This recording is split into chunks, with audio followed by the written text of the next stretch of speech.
When the fog clears to where I can see, I'm sitting in the day room. They didn't take me to the shock shop this time. I remember they took me out to the shaving room and locked me in seclusion. I don't remember if I got breakfast or not. Probably not. I can call to my mind some mornings locked in seclusion. The black boys keep bringing seconds of everything. It's supposed to get to be for me, but they eat it instead. Till all three of them get breakfast while I lie there on the pea-stinking mattress watching them wipe up egg with toast. I can smell the grease and hear them chew the toast. Other mornings they bring me cold mush and force me to eat it without it even being salted. This morning, I plain don't remember. They got enough of those things they call pills down me, so I don't know a thing till I hear the ward door open. That ward door opening means it's at least 8 o'clock. Means there's been maybe an hour and a half I was out cold in the seclusion room, when the technicians could have come in and installed anything the big nurse ordered, and I wouldn't have the slightest notion of what. I hear a noise at the ward door, off up the hall and out of my sight. That ward door starts opening at 8 and opens and closes 1,000 times a day. Kashash, click. Every morning we sit lined up on each side of the day room mixing jigsaw puzzles after breakfast, listen for a key to hit the lock, and wait to see what's coming in. There's not a whole lot else to do. Sometimes at the door it's a young resident and early so we can watch what we're like before medication. BM, they like to call it. Sometimes it's a wife visiting there on high heels with her purse held tight over her belly. Sometimes it's a clutch of grade school teachers being led on a tour by that fool public relations man who's always clapping his wet hands together and saying how overjoyed he is that the mental hospitals have eliminated all the old-fashioned cruelty. What a cheery atmosphere, don't you agree?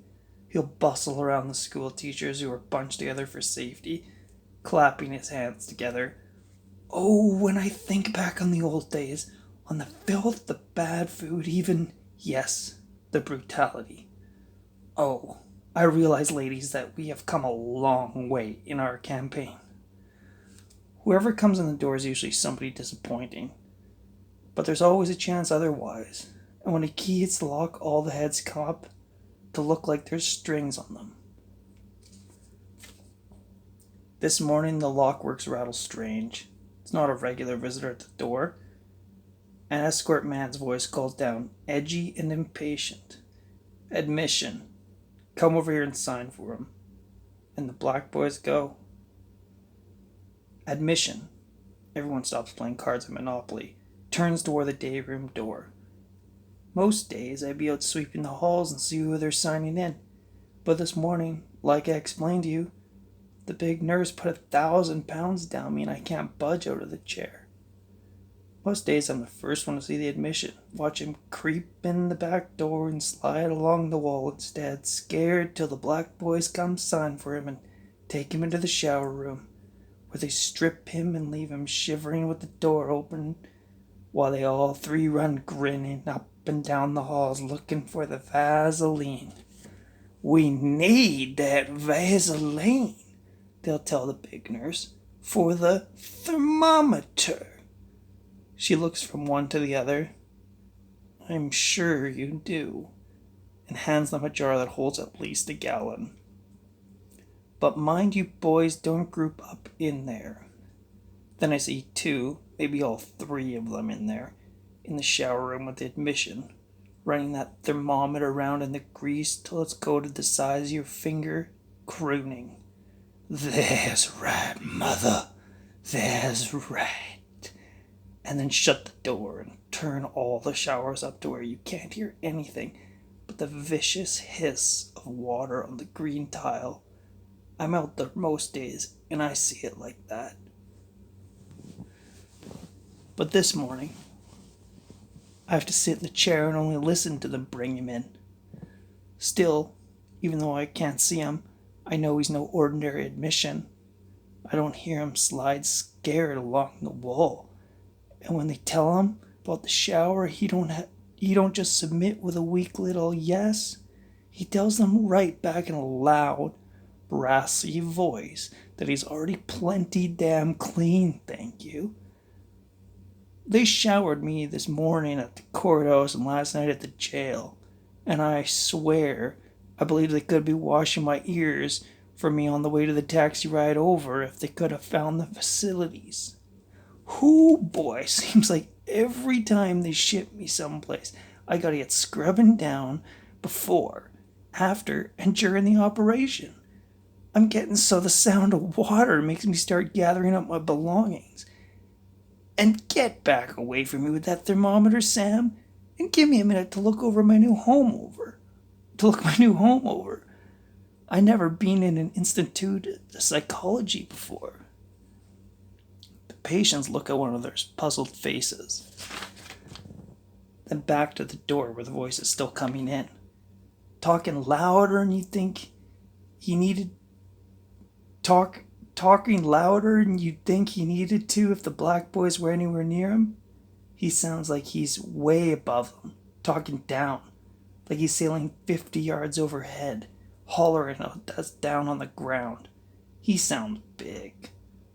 I hear him coming down the hall, and he sounds big in the way he walks, and he sure don't slide. He's got iron in his heels, and he rings it up on the floor like horseshoes.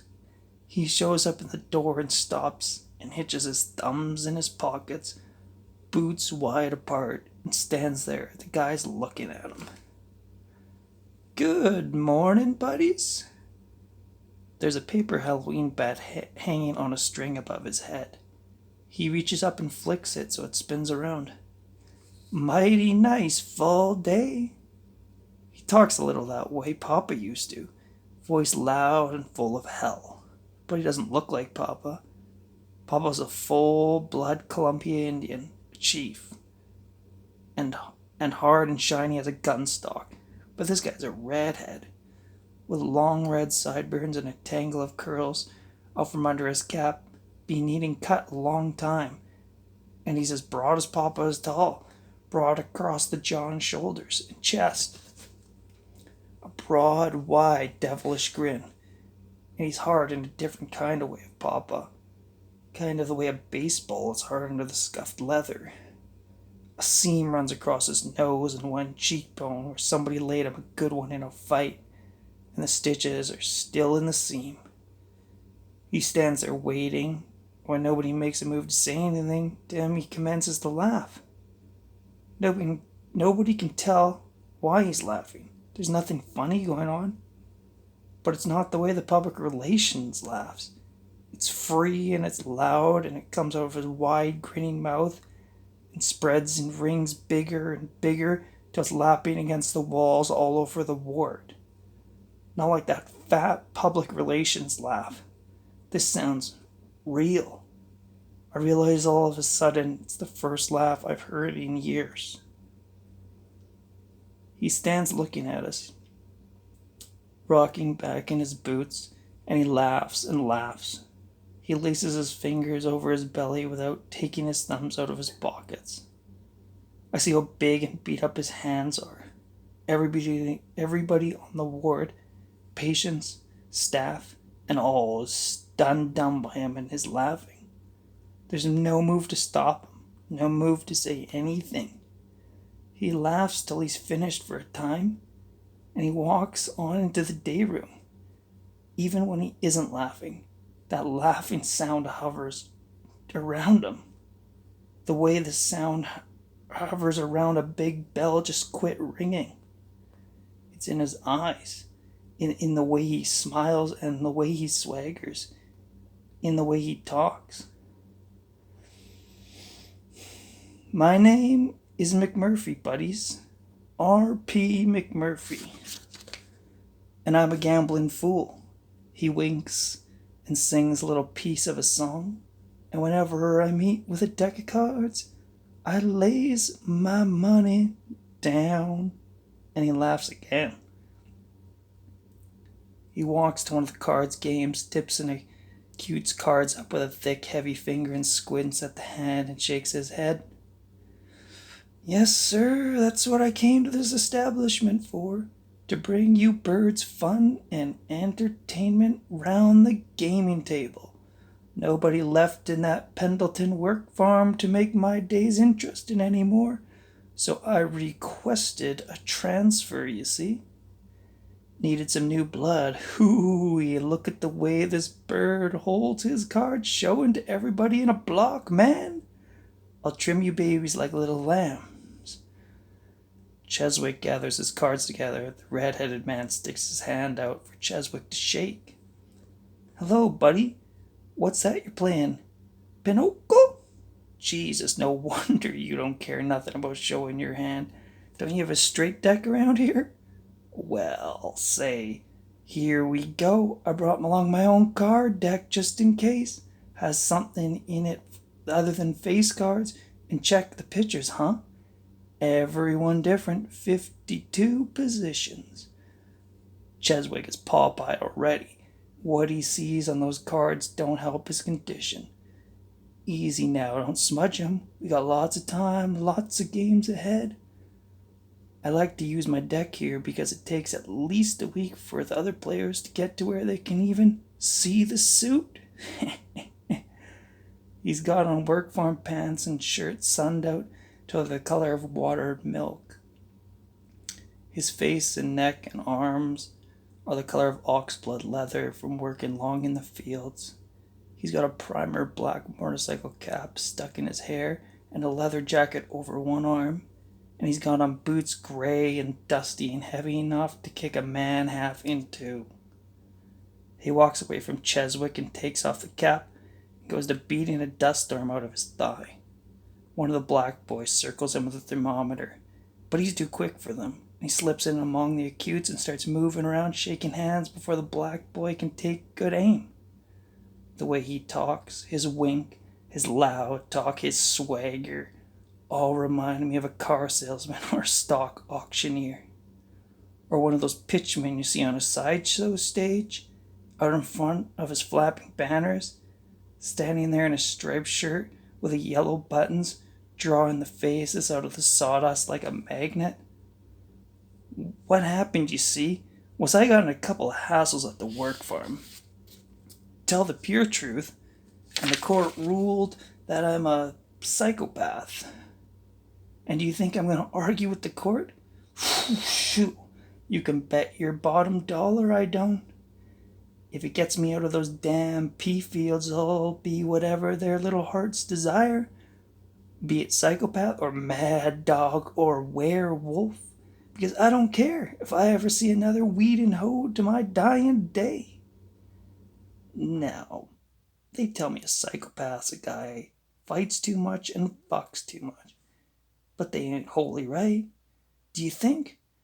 I mean, who ever heard of a man getting too much poozle? Hello, buddy. What do they call you?